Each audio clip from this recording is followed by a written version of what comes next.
ये है देश का सबसे लंबा समंदर सेतु, जिसका नाम दिया गया है अटल सेतु।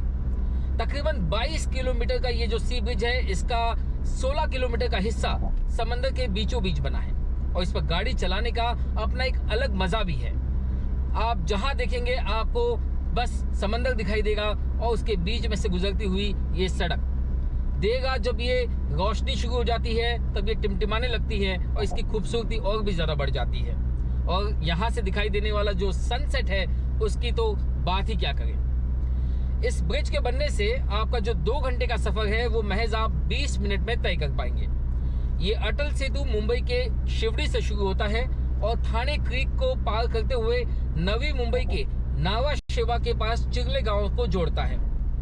इसकी खासियत ये भी है कि ये जो ब्रिज है ये ना सिर्फ मुंबई और नवी मुंबई इन 2 शहरों को जोड़ता है, बल्कि ये मुंबई पोर्ट और जवाहरलाल नेहरू पोर्ट, जिसे JNPT कहते हैं, इसे भी जोड़ता है।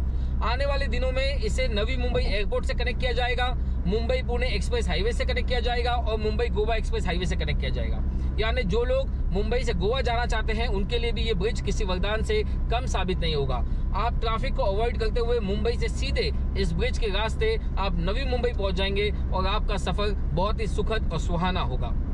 इस ब्रिज पर यात्रा करने से ना सिर्फ आपका जो वक्त है वो 2 घंटे से घटकर 20 मिनट हो जाएगा, बल्कि आपको ट्रैफिक से निजात मिलेगी, जो सिरदर्द है वो खत्म हो जाएगा, गाड़ी का जो फ्यूल है वो भी बचेगा। और जब मुंबई जैसे शहर में कहा जाता है कि टाइम इज मनी, तो निश्चित तौर पर आपके पैसे भी बचेंगे।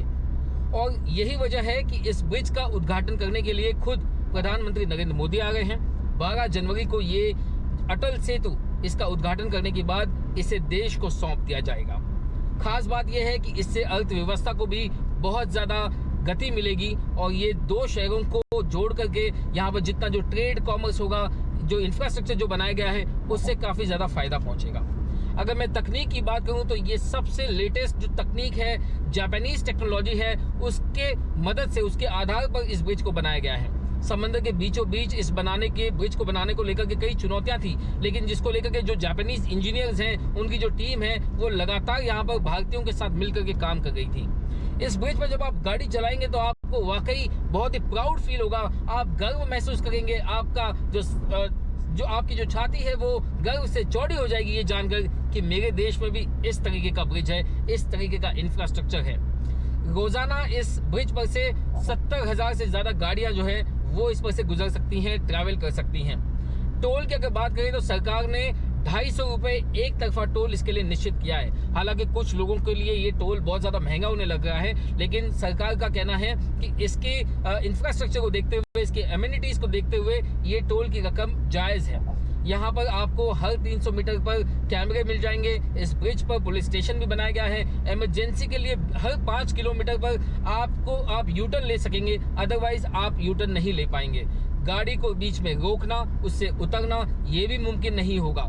लेकिन वाकई में ये अपने आप में एक बहुत बड़ी सौगात, भारत देश के लिए नए भारत के नए उज्जवल भविष्य की ये शुरुआत, और खासतौर से जिस तकनीक के साथ इसे बनाया गया है, ये निश्चित तौर पर एक नया आगाज है।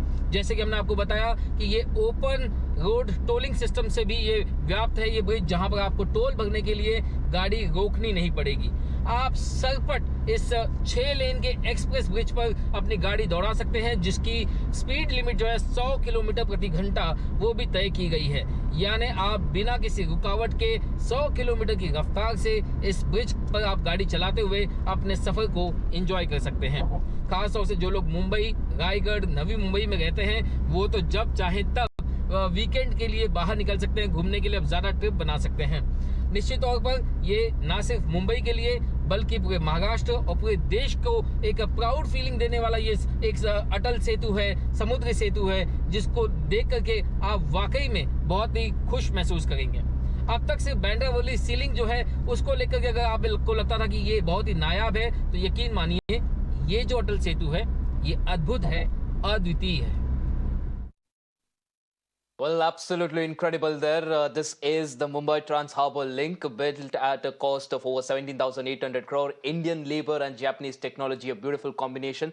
On that note, it's time for a short break. Don't go anywhere. We'll be right back.